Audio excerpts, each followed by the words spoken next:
Maybe not quite yet, but... אני רק נדמה לי כן. שהייתי במחזור השני שלו, בנחל מוצנח. אז זה היה ומשהו. ב-54 או 5. 6, 7, 8, לא חשוב, יותר. והוא היה הסגן, הוא היה מ"פ, וסגן המ"פ נעשה סרן לפני סוף המחזור, והוא עוד היה סגן. היה ממי ללמוד. כן, מעניין. מעניין. אוקיי, אוקיי.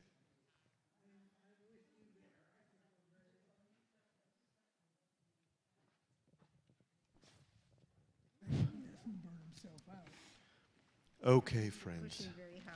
I don't know how many more people are going to come in. It's about 11 o'clock.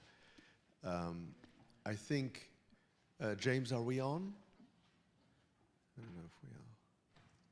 Oh, good, we are on. So we're going to start and see whether other people are going to come in.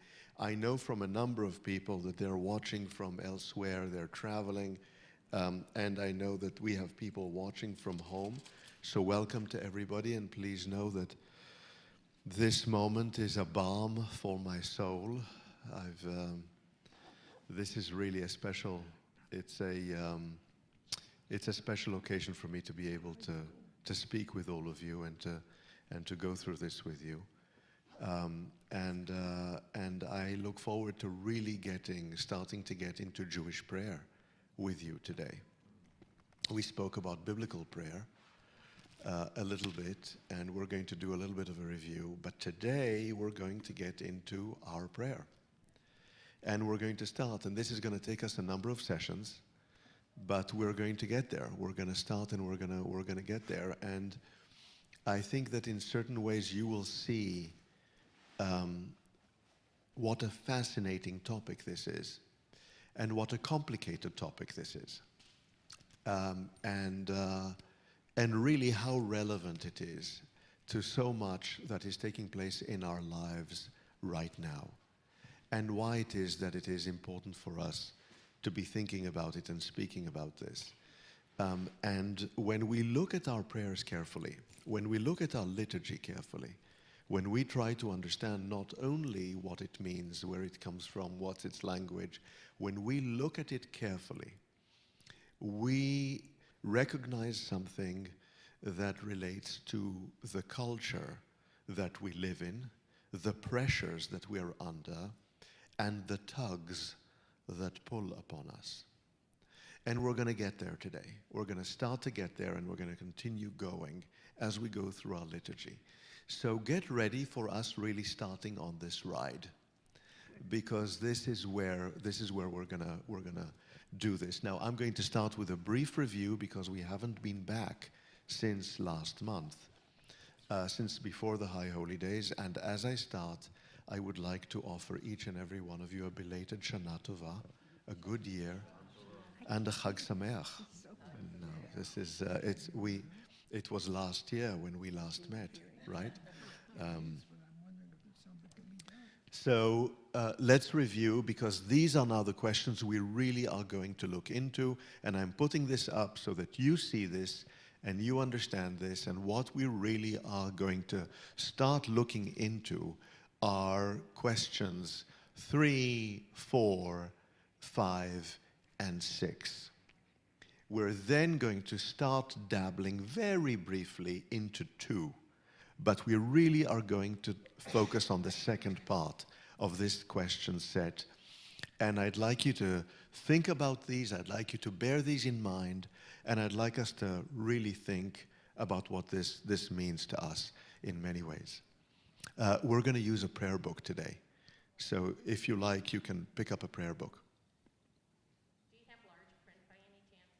Do we have, is this maybe not large? I don't know if we have large print, but that's okay. Good, okay. So that's what we're going to do. That's what we're going to do today. So let's start with a little bit of a review of where we were and really go into this. And I'm going to hope that my voice holds out. Okay, so we started talking about biblical prayer. And you remember we looked at Jacob's prayer and Moses' prayer, and we looked at the prayer of, the mother. I don't know if you remember this, but, well, it doesn't matter. We looked at a number of different prayers, a whole number of prayers. And we started discovering that prayer in the Hebrew Bible, especially initially, was overwhelmingly spontaneous. That what we talk about in the Hebrew Bible relates to prayer that is generally occasioned by a set of circumstances, by a crisis, by a sense of gratitude, by a realization that something is there that we didn't know was there. The Jewish prayer of the Hebrew Bible, the proto-Jewish prayer, the Hebrew prayer of the Bible, is largely spontaneous. We saw this with Moses. We saw this with Jacob. We saw this with regard to women praying for a child. Occasioned by a crisis, occasioned by a circumstance. Women giving thanks for giving birth to a child. Again, occasioned by an event. In other words, what we saw was that these moments were largely spontaneous and circumstantially related moments. And we really cannot understand the Hebrew prayer of the Hebrew Bible in that moment unless we understand its circumstance. So in order to understand spontaneous prayer, you need to understand why and where and how it arises. There is no such thing as spontaneous prayer without a sense of where it comes from and how it arises. There is no way to understand it but for the circumstances of the prayer. And that's one kind of prayer that we find in the Hebrew Bible. And I want to relate that and to think about that. On the other hand, we have evidence in the Hebrew Bible, already in the Hebrew Bible, and we're going to go back here to the fourth point here of the Psalms. We're going to go back to the Hebrew Bible. Remember, for example, Psalm 96, right? Shiru la'Adonai shir chadash, shiru la'Adonai kol ha'aretz. Sing to God a new song, sing to God the whole earth. The sing here is in the plural. In other words, this is a call for people to sing. What this indicates is that this is not just spontaneous. I am here on my own in the desert. Elijah in the middle of the desert. I am here in a temple praying to be able to have a child. I am with my head on a rock now dreaming or worried about meeting my older brother and wondering what he's going to do to me. This is not the situation. I have other people here. Could this have been the song that the Levites at the temple were calling upon others to join along and sing with them? Is it possible that we're talking about a public prayer, a public ritual, something that is perhaps scheduled? There is a possibility that this is the case. And it's in the Hebrew Bible. So on the one hand, you have the spontaneous prayer that we looked at, that we're going to talk about, and that is occasioned by the circumstance. And on the other hand, you have what could be a scheduled and orchestrated prayer that already perhaps is hinted at in the Hebrew Bible itself, and especially in the Psalms. And how do we know? We know through the use of singular and plural. How do we know? We know through the rhythm, the poetry, the way all of this is presented to us. Right? We can imagine there being different moments and different types of prayer. Yes? Already in the Hebrew Bible. Okay, now we talked about prayer being verbal and non-verbal.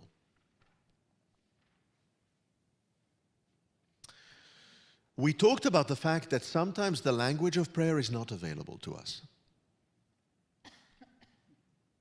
Okay, and I refer you back to Samuel 1. And here again, this is the perfect example of non-verbal prayer. We know there was prayer. We have evidence of prayer. We don't know what the prayer was. And the Hebrew Bible makes a point of not telling us what the prayer was. The Hebrew Bible does very well, on many occasions, telling us what the prayers are. When it doesn't tell us what the prayer is, there's a message here too. It's okay. It's non-verbal prayer. Not all prayer has to be verbal. Not all prayer has to be ritual. Not all prayer has to be what it is right now. We spoke about this. So prayer can be verbal and it can be non-verbal. And that is acceptable. It's understood. It's not just hinted at. It is something that is presented to us through our biblical text.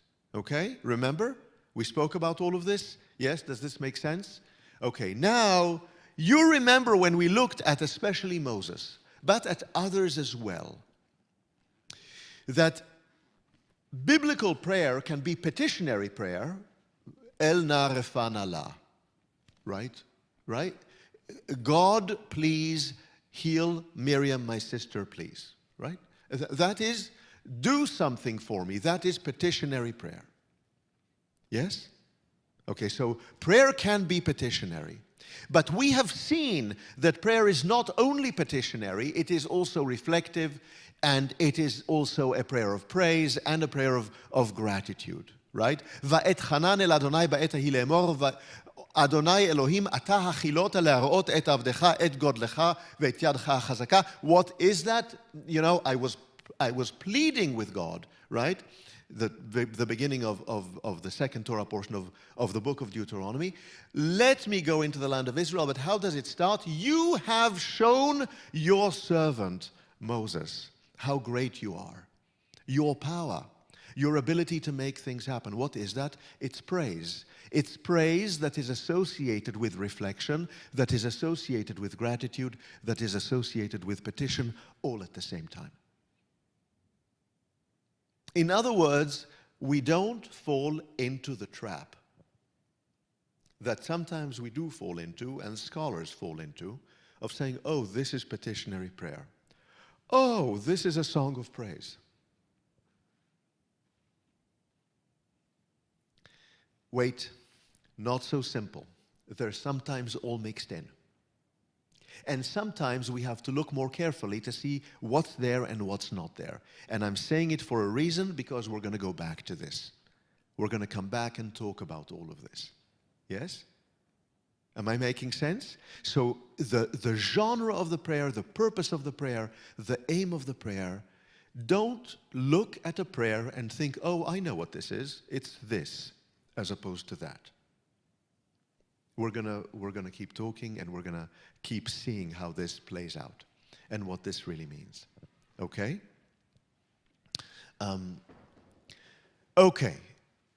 Now I have to say one more word about the Psalms before we move on. And this is really quite important.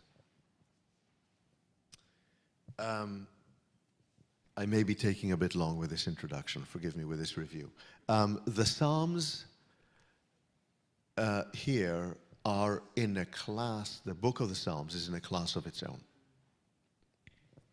The Psalms represent the first biblical collection that relates to a conversation between humanity and God directly.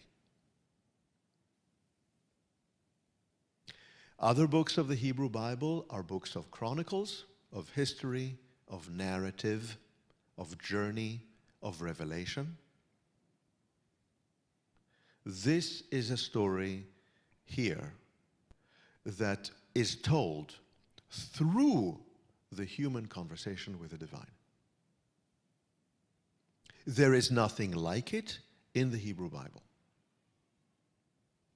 It is the foundation of all prayer in all monotheistic religions, starting with the Hebrew Bible.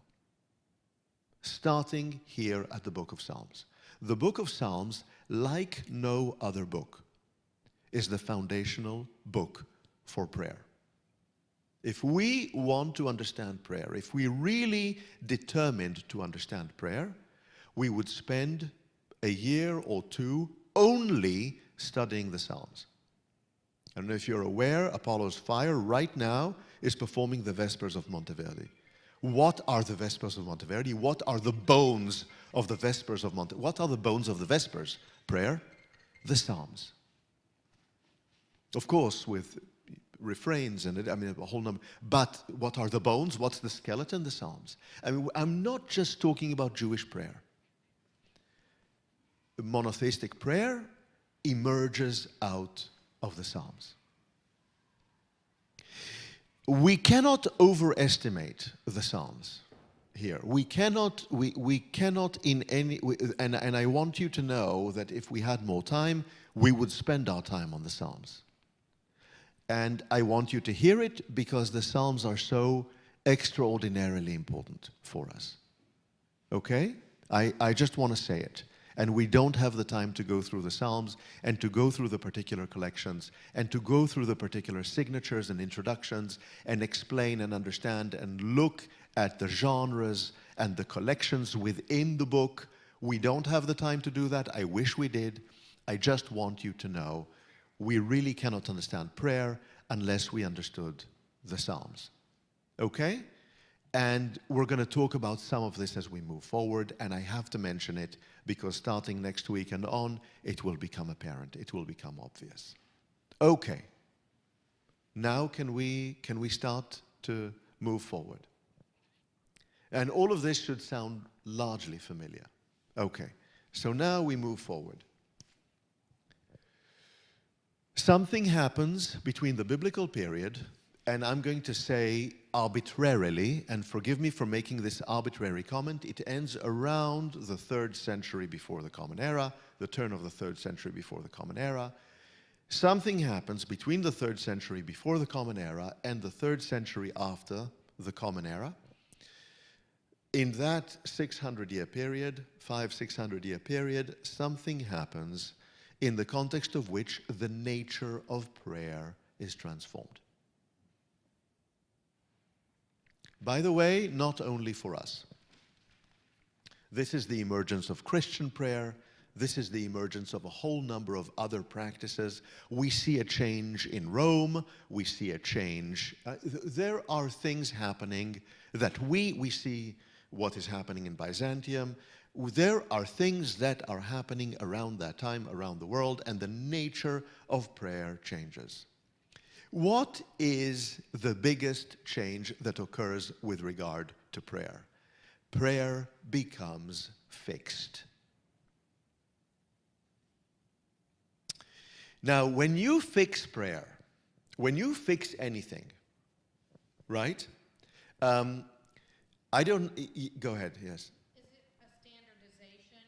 So, wonderful. Standardization. Terrific. Thank you. Standardization is something that happens with, prayer beyond the Bible.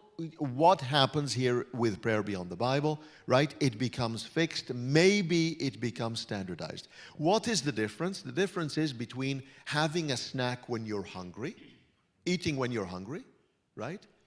And having a set of pre-scheduled meals. And these pre-scheduled meals then could become standardized. Right? So what I'm asking is, was it a Christian influence on the Jewish tradition or a Jewish influence on the Christian? The question here, and I'm going to repeat the question for people at home. Is this a Jewish influence on Christianity, a Christian influence on Judaism? The answer is it's impossible to answer. We do not know.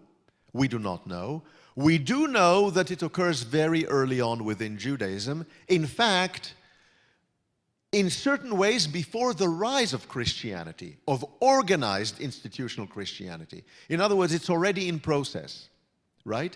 But that the cultures develop in certain ways simultaneously, starting from the end of the 2nd, 3rd century, following the Common Era, we are seeing a development that also occurs concomitantly, that also occurs at the same time.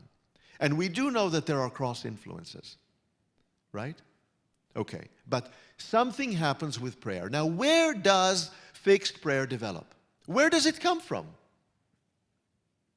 Where does it come from? Does it come from the temple in Jerusalem? Is it possible that it comes from the temple in Jerusalem? After all, sacrifices had fixed times at the temple of there were rituals with fixed times. Is it possible that because of these rituals gave rise, and by the way, that's what it says in the Talmud, it says in the Gemara, after the sacrifices, we set certain times for the prayers. It makes sense that because of the temple in Jerusalem, prayer was modeled upon these particular times and these particular rituals that took place in the temple. It's possible. It's conceivable. But around the time of the second temple existing, there was already a Judaism in Babylonia. And in Babylonia, there was no temple, but they did have the synagogue. Now, people gathered in a Beit Knesset, in a house of gathering, right? Is it possible that they had rituals there? And that during these rituals, there was also something prayerful, something bringing people together? Is it conceivable that maybe the synagogue was the locus of the development of some kind of prayer, both inside the land of Israel? We know there were synagogues in the Galilee, while the temple existed. We've already found that there were synagogues. Is it possible, is it conceivable that the synagogue is part of the way prayer arose? Or perhaps we have all kinds of groups like Qumran, the Dead Sea Scrolls, other groups that were sects that had their own liturgy. We know from the Dead Sea Scrolls. There was liturgy that we found in Dead Sea Scrolls from Qumran dating to the Second Temple period. Is it possible that some of these, which are relatively close to some of our prayers, is it possible, is it conceivable that this is where Jewish prayer came from? And this is how Jewish prayer became fixed. Is it conceivable that it maybe is a combination of more than one of them? We don't know. We don't know how this came up. We don't know. There's a huge scholarly debate about how our prayer, the prayer we have come up with, has emerged. Where did it come from? It's very, very difficult to say. That's good. It came from the heart. Thank you, Michael. But it's very difficult to say. It's a huge question. The times of prayer. How did they set the times? Is it because of the sunrise and the sunset? Is it because of the sacrifices in the temple? Is it because of special things that were happening? What is it? Right? Now, we do know about special occasions like the Passover, like Purim. It says in Megillat Esther, in the Scroll of Esther, right at the end of the Scroll of Esther, on this particular day, the 14th, 15th of Adar, this is what Mordechai said all the Judeans should do. We know, it says it in the book, right? There were particular times when we're supposed to do particular things because it says so in the book. We know. We know about the Sabbath, we know about Yom Kippur, we know, it says so. Right? What about our regular daily prayer? Where did it come from? How did we set those times? Times of day. How do we know? Where did that come from? Which is associated with a question we dealt with 3 years ago, if you remember, relating to the Jewish calendar. The setting of times for the Jewish calendar. It's all related. All of these things occur at the same time. How do we know the times? Great question. Difficult for us to answer. But around this 500-year period, it all happens. Something very significant happens. And it happens to be the period wherein also the temple is destroyed and rabbinic Judaism arises. What about the other rituals that are associated with prayer? You know, you come into the chapel, we stand up, we sit down, we bow, What about the other rituals? What about the music? What about being silent as opposed to praying out loud? What about the other rituals associated with prayer? What do we know? Where do they come from? And then finally, the actual fixed texts, the standardized texts of the prayer. Where do they come from? What is their origin? We know the Psalms, but where is their origin? You see how murky and complicated this is, right? Our job, in certain ways, is to think about these questions and work backwards from the information we have. This is what we're about to do. And we're about to do that with the morning blessings, Birkot HaShachar. This is where we're going to start, okay? So this was something of a long-winded introduction into what we're going to do now for a number of weeks. And now we're going to start. You ready? Birkot HaShachar, turn to page 80 in the Shabbat prayer book.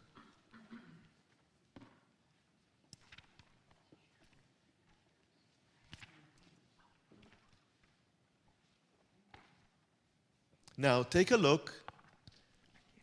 Take a look at the Shabbat prayer book. Take a look at page 80. This is the morning service.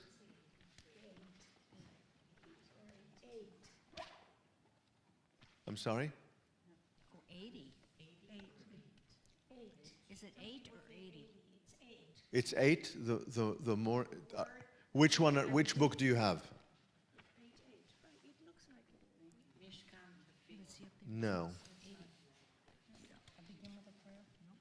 No, it's the Shabbat morning service, the first Shabbat morning service. And it is, I believe, on page, if I'm not mistaken, 80. Hold on. And we are going to start 80, am I correct? Okay, we're going to start with the morning blessings. I'm going to ask you to take a moment, take a look at these morning blessings. Some of us say them every day. Take a look at these. They're daily prayers that we come into the synagogue to say together. We say them here at the beginning of our shacharit, at the beginning of our morning prayer. Let's talk about them and let's talk about what they are. Have you ever read them? No. Have you read them in English? Do you know what they say? Okay, let's talk about them for a moment. Let's figure out what it is that they communicate, what it is that they say. Let's talk about their structure. Very formulaic, very standardized. It all starts with Baruch Atah Adonai Eloheinu melech haolam, ta ta ta ta ta ta ta, right? That does something for us, yes? It's very formulaic, very repetitive, yes? Right? By the way, in the tradition, in our rabbinic tradition, and if you open up any Orthodox, any traditional Siddur, there are 18 morning blessings, right, that are comparable to the 18 sections of the Amidah, the original 18 sections of the Amidah, and the rabbis explain that they are inspired by the 18 units of the spine between the neck and the lower back, which is what allows us to stand and to function and to, right? In other words, that everything is connected, that our body, our soul, the Amidah, the morning, everything is connected. We come into the temple, the chapel, and we recite the morning blessings. And this is, you know, when you go to a synagogue and there's a morning minyan, we start, you know, with Elohai Neshamayim, with the morning blessings. This is what we start with. We started with Nisim B'chol Yom, right? With this section. Yes? This is what we start with. This is the beginning. What do we find in here? What's the structure of this? What do we find here? What do we find? We find Baruch, I'm going to throw this out. Baruch atah Adonai Eloheinu asher natan lasechvi bina lehavchin ben yom uvein laila. Right? To distinguish between, who has given the rooster the ability to distinguish between day and night. Right? For example. Right? What do we find? We find a whole set of blessings here, right? Of these expressions that relate to our miracles, that relate to our participation, our being part of the natural world. Did anyone here in this chapel create the rooster? Did you give the rooster the ability to distinguish between day and night? Did you figure out, does anyone know why it is that 30 to 40 minutes before the sunrise, they start to crow?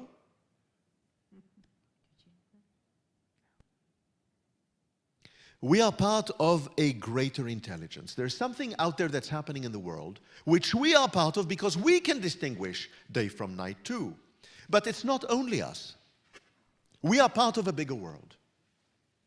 And there are birds and there are insects and there are animals, there are mammals, there's all these different animals that know and live by the distinction between day and night. And we're among them. We're part of the natural world. Right? Yes, Lynn. I apologize, but could you make the mic louder? I forgot my hearing aids. Oh boy, this is going to be a little bit difficult because my voice is actually going. I'm going to try. I'm going to do my very best. The mic does not go higher.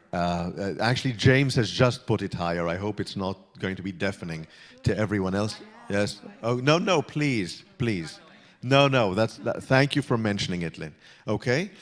But roka haaretz al hamayim. What does that mean? Roka who fashions the earth, the land upon the water. Right? There are oceans and there is land. We are land creatures. Did we create the land? Right? We are part of a created world. We're part of a natural world. Part of this entire thing we're saying, we come into the chapel, we come into the temple, we come into the synagogue. What are we saying? We are part of something bigger. Then there is a whole set of blessings that relate to the particular condition of humanity. Who are we as human beings? Right? Zokef kefufim, who lifts up and allows those to stand straight who had been bent, who had been burdened, who had been matir asurim, who releases the captive, right? Pokeach ivrim, who opens the eyes of the blind. Right? This is humanity. What do we mean, pokeach ivrim? What do we mean, opening up the eyes of the blind? What do we mean by that? God gives us understanding. It's not just eyesight. We're blind to certain things and then we see them. Right? This is the human condition that we're talking about. Yes? And then there is, of course, a third category in here, which relates specifically to being Israel. Have you noticed it? Take a look. Us being Jews, us being Israel. Right? Ozer Israel b'gvura, Oter Israel b'tifa. I mean, all of these. I'm sorry? We're going to talk about that in a moment. No, that's okay. But the notion of God giving us the ability to overcome. As Israel, it says Israel there, giving us the ability to clothe ourselves, to clothe ourselves, to cover ourselves in splendor, in something that elevates us. Yes? So we have the natural world, we have the human condition, and we have Israel, all of these here, right? In this particular set of blessings, yes? Which is what we start our day with. Yes, Margie? I was just curious, the first 6 words, the sort of magic formula, Yes. does that go back to this really 600-year period, or is that later? The question, Margie, and I'm going to say it for the people who are at home, is does the formula Baruch Atah Adonai Eloheinu Melech HaOlam, the 6-word, what you call the magic formula, or the repetitive formula that we all, what period does that go into? It becomes part of the standardized prayer during this period. Yes, during this 600-year period. Yes. Yes. That is the answer. And we can talk about all of that and everything that this means. And I'm not going to go into it right now for lack of time. But actually, it's a formula we ought to talk about. Right? Because it's divided into two formulae, Baruch Atah Adonai on the one hand, Eloheinu melech haolam on the other. And in reality, it's divided into three. Baruch Atah, Adonai Eloheinu, and then Melech HaOlam. So we have to, one day we're going to talk about this, not right now. But thank you for asking, right? Okay. Okay. So we see that all of this is encapsulated in the very beginning effort and process of our prayer. Us being part of the natural world, us being humans, and having particular capacities, gifts, as humans, that will allow us to live through the day, that will allow us to move forward, right? And that speak to us as being Israel. Yes, Helga. Well, I'm just wondering, are these assumptions that are, which came first, the chicken or the egg? Were these assumptions that were being made by looking at humans, or are these precepts that we follow? Wonderful. So the question that Helga you're asking, and I'm again going to repeat this for the people at home, is are these based on observation? Are these descriptive? Or are these prescriptive? Are these notions that we are called upon to live by, but that are not based in observation? This is the starting point. In other words, it's not our reaction to the natural world. That's a really great question, to which I don't have a good answer. And perhaps it is a chicken and egg. Perhaps it is both. Perhaps it is both. Now, there is something very powerful about us starting our prayer. The very first thing we do is do this section of the prayer book every morning. We come to the morning minyan, this is what we pray. There's something very powerful about doing that. Very powerful about us centering ourselves and growing closer and closer. In other words, the concentric circles become, in certain ways, smaller. We are part of the world, we are part of humanity, we are part of the Jewish people. And in all of these, we utter words that are also very personal to us. There are days wherein we want to feel like we could be released because we feel like captives. There are days wherein we want to be able to stand upright because we feel that we are hunched over and bent. There are days like that. What you have here is a combination of deeply personal, what can be and ought to be, a deeply personal moment with a collective experience that occurs through Birkot HaShachar, through this moment of Nisim B'chol Yom, of this corpus of text. Yes? So we spoke a little bit about the language, we spoke a little bit about the categories, and we spoke a little bit about the general meaning, which leads us, of course, to the Talmud. Where does this come from? What do we know about this? Take a look at this.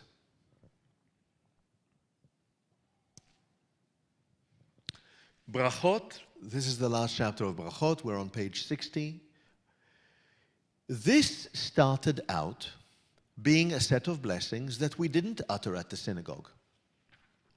This started out being a set of blessings that we would utter at home. Each and every person would have to utter them at home. When would we utter them at home? When we heard the sound of the rooster. We heard the birds chirping because morning is coming. The dawn is coming. At the moment you heard that, one should say, blessed are you, Baruch Atah Adonai Eloheinu melech haolam, the magic formula, Asher natan lasechvi bina lavchin ben yom v'layla, who gave the rooster, who gave our hearts the ability to distinguish between day and night. It didn't occur at the temple. It was a kind of personal prayer that occurred right there and then. Right? Look at what comes next. Opening one's eyes, who gives sight to the blind. Pokeach ivrim. A moment ago I was sleeping, my eyes were shut. Now my eyes are opening, and I can see. That was, according to the Talmud, the moment at which you said that. You know, standing up straight, when you start to stand, when you get up from bed, a moment ago you were sleeping, you were not in control of your own body. Now you are in control of your body. You have the ability to stand, to sit. God has freed the captive. A moment ago you were captive to sleep. Now God has freed the captive, has set the captive free, right? Take a look at this. Upon dressing, we say, who clothes the naked, malbish arumim, right? A moment ago, we didn't have clothes on. Now every single moment with regard to everything we do in our morning routine has a particular blessing. And we're not supposed to say this. The whole idea is not for us to say this in public at the synagogue. That's not what it's all about. It's all about us saying this in private, in our home. This is where it comes from. Where do these things come from according to the Talmud? Personal prayer. These moments in the home, in the intimacy of our home, and at those liminal moments of getting up, the sun rising, the rooster crowing, all of these things happening. Take a look at this, right? When you put your feet on the ground, Roka haaretz al hamayim, give thanks for the fact that there is ground here for me to put my feet on. I wouldn't be able to manage if everything were water. How would I get up and walk? I'm a land creature. Thank goodness for land, right? I mean, you see everything that is happening here. Yes? Does this make some sense? Yes? This is an indication for us of where these prayers come from. Now, I'm going to one more thing. Okay. When you put shoes on, I want to mention this for a moment. The shoes for the rabbis are a human necessity. One cannot manage without shoes. In fact, one rabbinic definition of poverty is lacking shoes, is lacking covering for the feet. We're not able to function properly without some kind of footwear. So when we put on shoes in the morning, when we have shoes to put on, what do we say to God, who's provided me, Sha'asali kol tzarki, who's provided me with what I need? I need the shoes. I need the shoes the way I need water, the way I need nourishment. It's a basic foundational need. I'm learning something about my culture. I'm learning about the way we function through all of this, right? And, then of course, this is distinguished from putting the prayer shawl or some kind of a decorative shawl on top of our necks and on top of our clothing. That is not a need. That is a luxury. That is something that's beyond what I need in order to survive, right? And so what do we say? Who crowns Israel with splendor, who crowns Israel with glory, right? And today we say it, especially for, wearing the external garments. Am I making sense? Does that, yes? Do you understand where everything we do, this is where it comes from? I know because it says so. Yes? But would you be able to tell just by looking at the book? Would you be able to tell through going through it in the prayer book, doing shacharit in the morning blessing, would you be able to tell? No. This is where it comes from. Okay? Does that? One more piece that I have to talk about in this regard. This is a little bit difficult.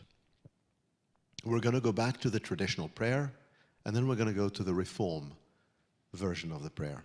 This is a little bit of a challenge, but we have to. There's another piece to it, which, depending on the Ashkenazi or Mizrahi traditions, occur in slightly different places within the flow of the morning blessings.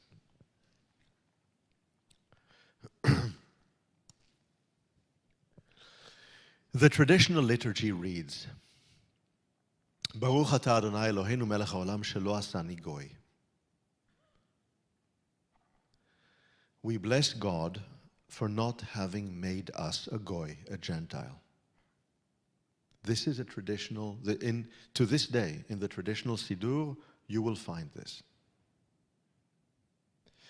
I'm going to talk about this in one moment. I'm going to speak about this in a moment.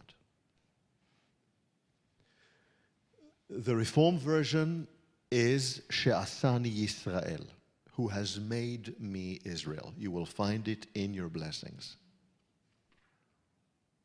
There is another blessing there, Shelo Asani Eved or Shelo Asani Shifcha, right? In other words, who has not made me a slave. We thank God for not having made me a slave. One wonders what slaves had to say, what servants had to say, right? But who has not made me a slave or a servant. There is such a blessing, right? And then there's a third. And the third is, men say in the traditional liturgy, Blessed are you, Adonai our God, who has not made me, Shelo Asani Isha, who has not made me a woman. Never understood that. I've never understood. And for women, the traditional blessing is, who has made me, God who has made me according to God's will. She'asani kirtzono. Right? Now, I want to talk about this for a moment. I want to talk, because this is not easy. This is not the most happy, and this is a little bit challenging. I want to talk about this. What are we really thanking God for not having made us Gentiles? Or is each and every one of these blessings an expression of recognition?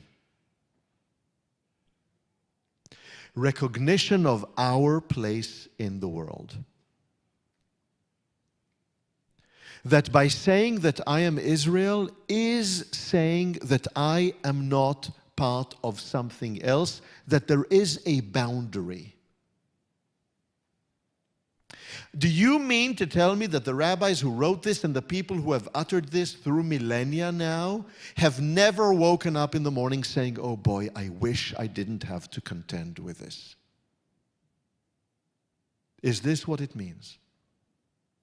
Or does it mean, this is who I am and this is who I am not?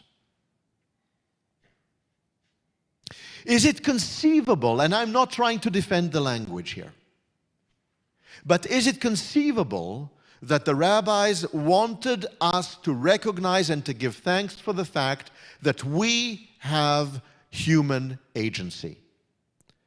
We have human agency. We are not complete and utter slaves. We have agency. We have the ability to make decisions. We have the ability to control our destiny. Which means that I am this, right? Hamechin mitzadei gaver.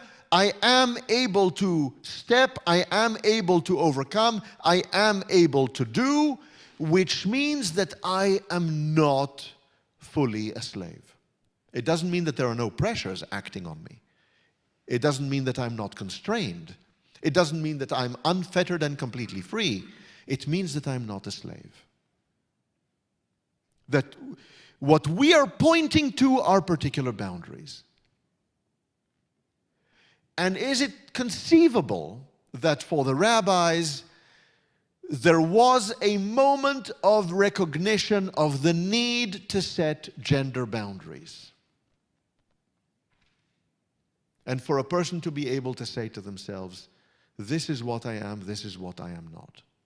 Which in this day and age, we can understand all of this, all three of these, are deeply problematic. What has the Reform movement done?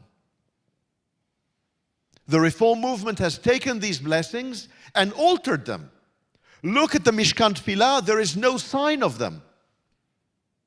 They're now they're now expressed very differently. Right? But this, I want you to know, is where we come from. This is where we come from. This is part of our tradition. And we need to see it. With all the difficulty, with all the challenge associated with it, we need to recognize it and to see it. And it would be dishonest of me not to present it. Yes? Yes. Is it possible that when men say that they are grateful that they weren't made a woman is because women bear children and it's very painful? Is it conceivable that it's because women bear children? I'm repeating the question for the people at home. Is it conceivable that it's because women bear children and it's painful that men would say, thank goodness for not having made me a woman?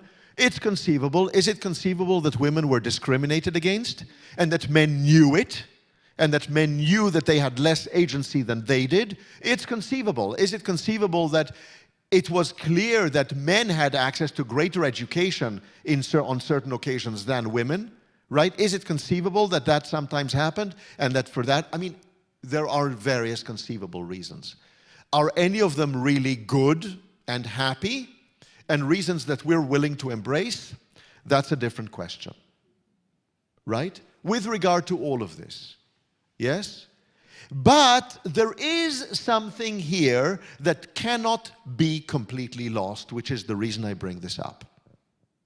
That whatever we are, whether we are a heterosexual man or a heterosexual woman, or a gay or a gay person, or a lesbian person, or a bisexual, whatever we are, means that we are not something else.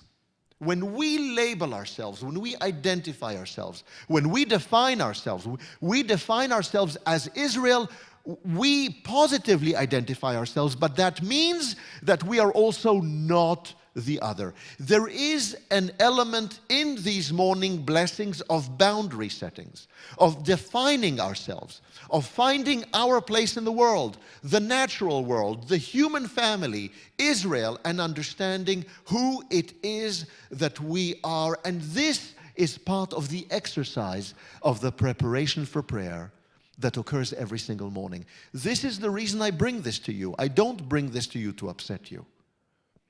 I bring this to you to explain that the rabbis were grappling with the question of boundaries.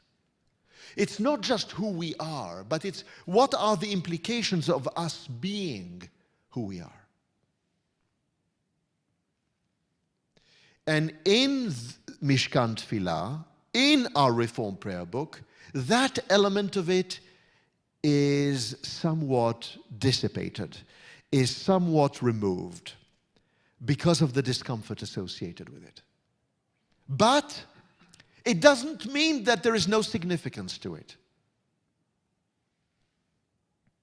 And we want to think about it. And perhaps one day we will find a constructive way, a good way, a healthy way of expressing that sense of boundary in a Reform setting. Perhaps. Right? Yes. Or is it a better way of defining who we are as opposed to who we are not? or what we are not. Well, that's right. Or Helga, I'm going to repeat the question differently. I'm going to use different words. Is it really necessary in the sense that if we really know what we are and who we are, is there really a need to say what we are not?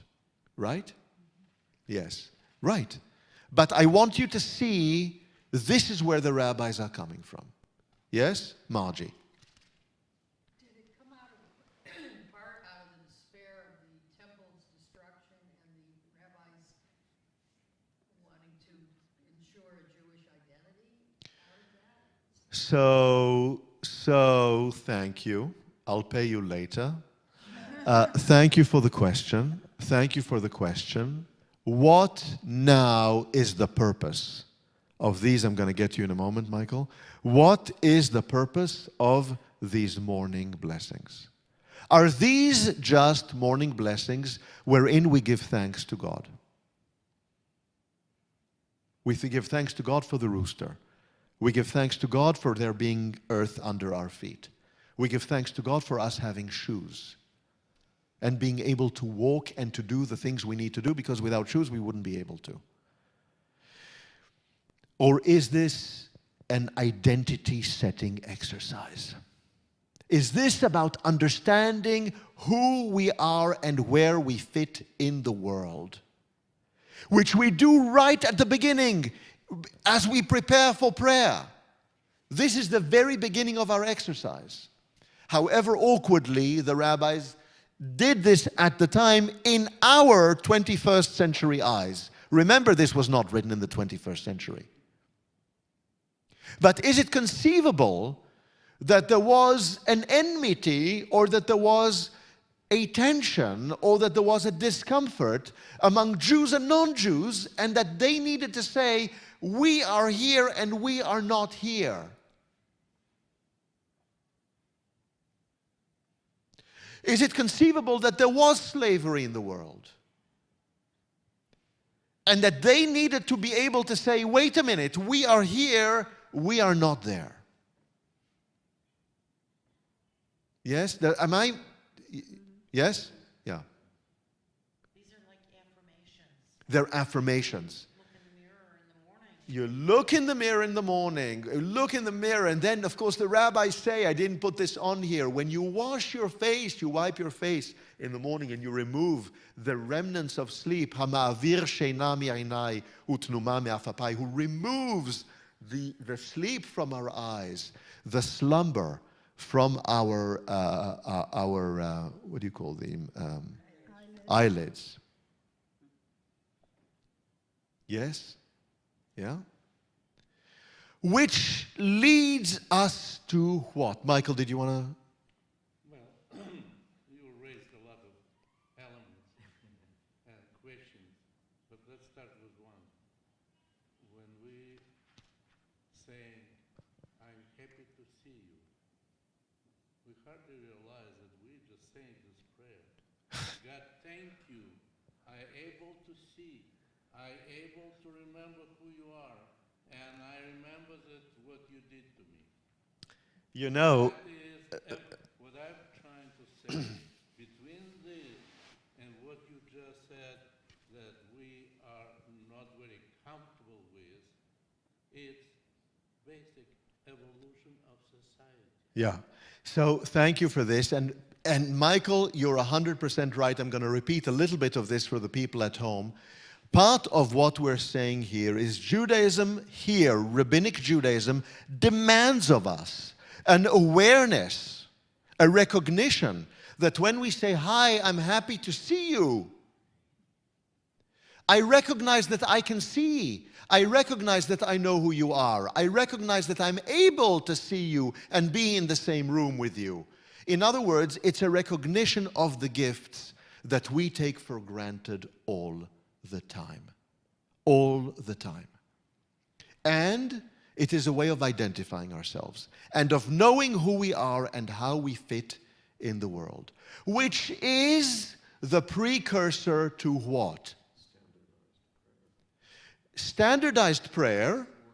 standardized, organized prayer, and our engagement with Torah.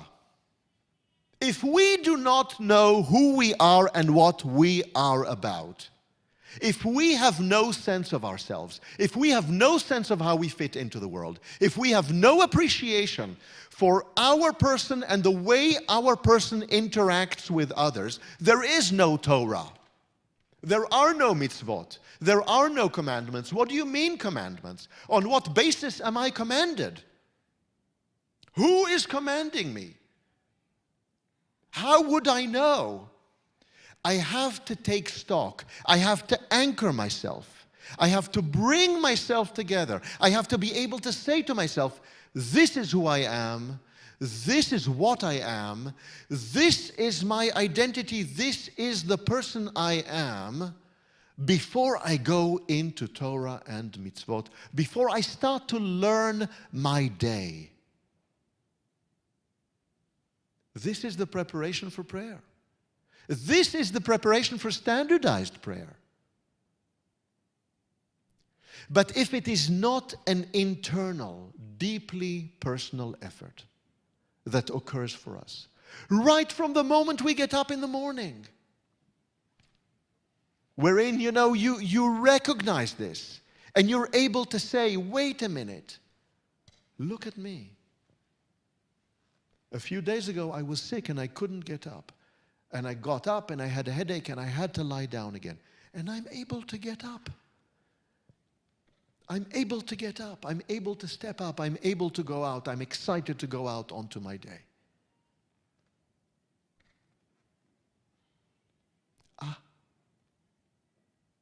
Now we can engage in words of Torah. Now we can be hallowed by mitzvot.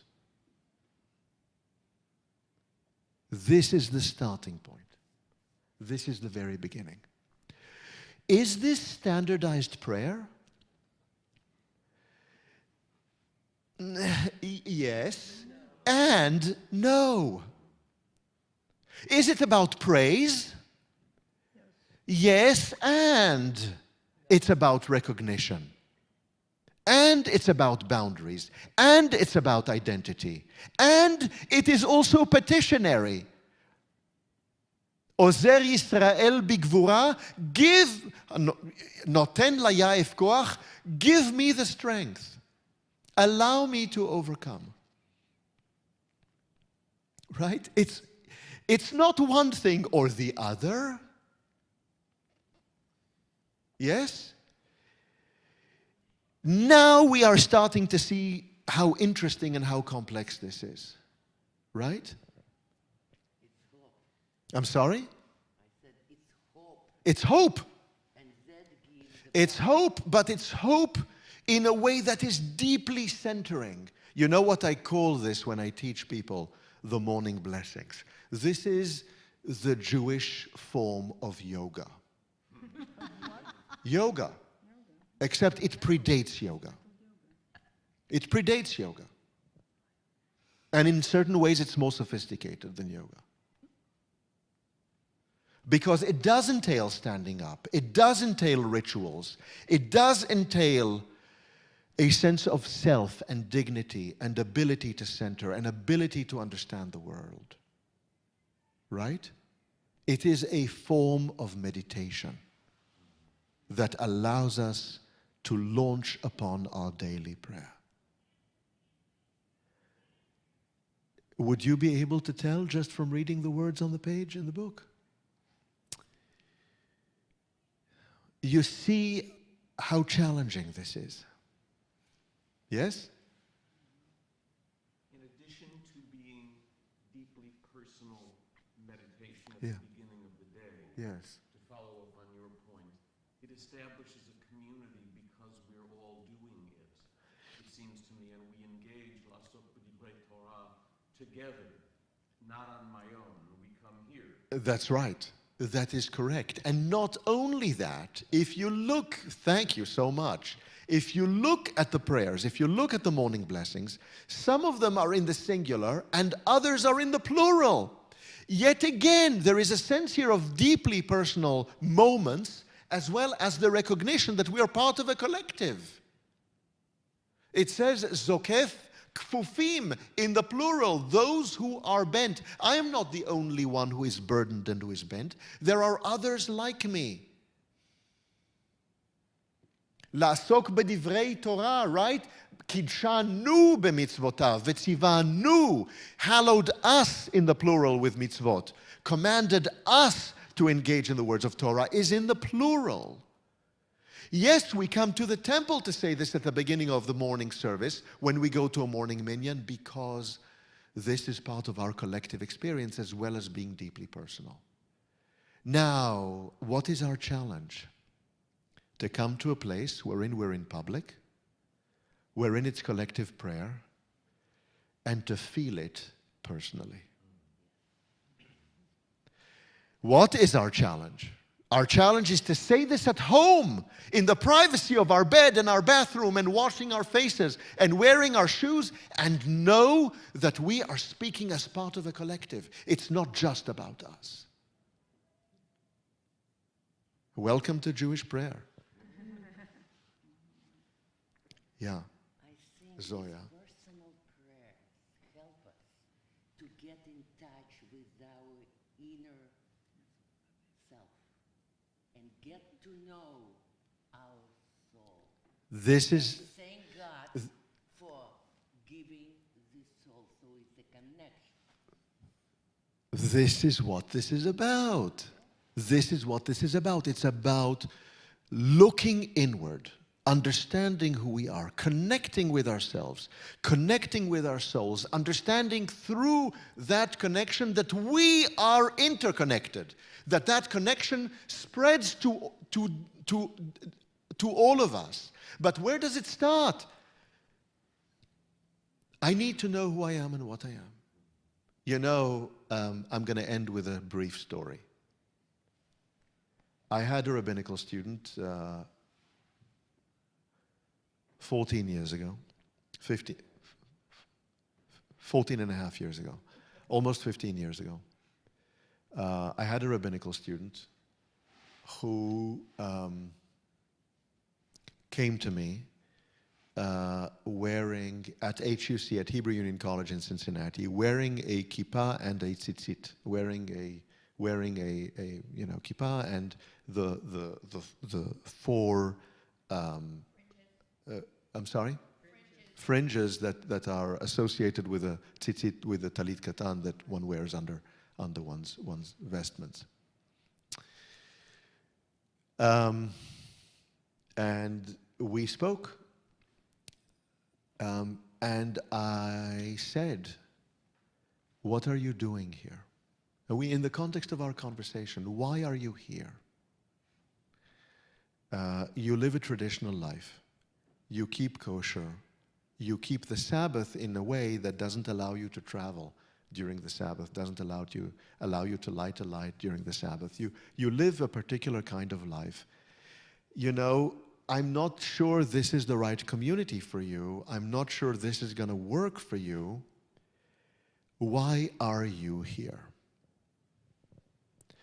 For the student and I to have a longer conversation, and for the student to tell me that he sought to be an Orthodox rabbi and to attend yeshiva. And that was on the East Coast. That was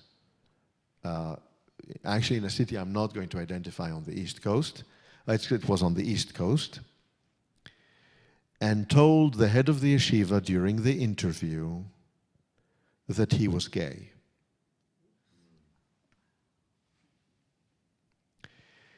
To which the head of the yeshiva said to him, "Then how can you possibly say the morning blessings?"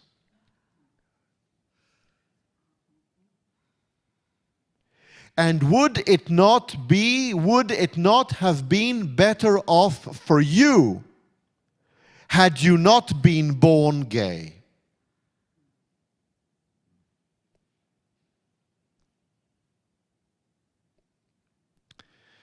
which led that particular student on a journey that eventually led him to Hebrew Union College. He did not stay, that particular person did not stay at Hebrew Union College, but led that person to Hebrew Union College and led that person with me to writing their own personal morning blessing that related to him.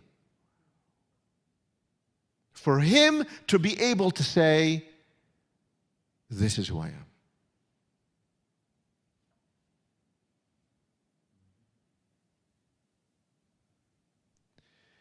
And to me, this is the purpose of the exercise.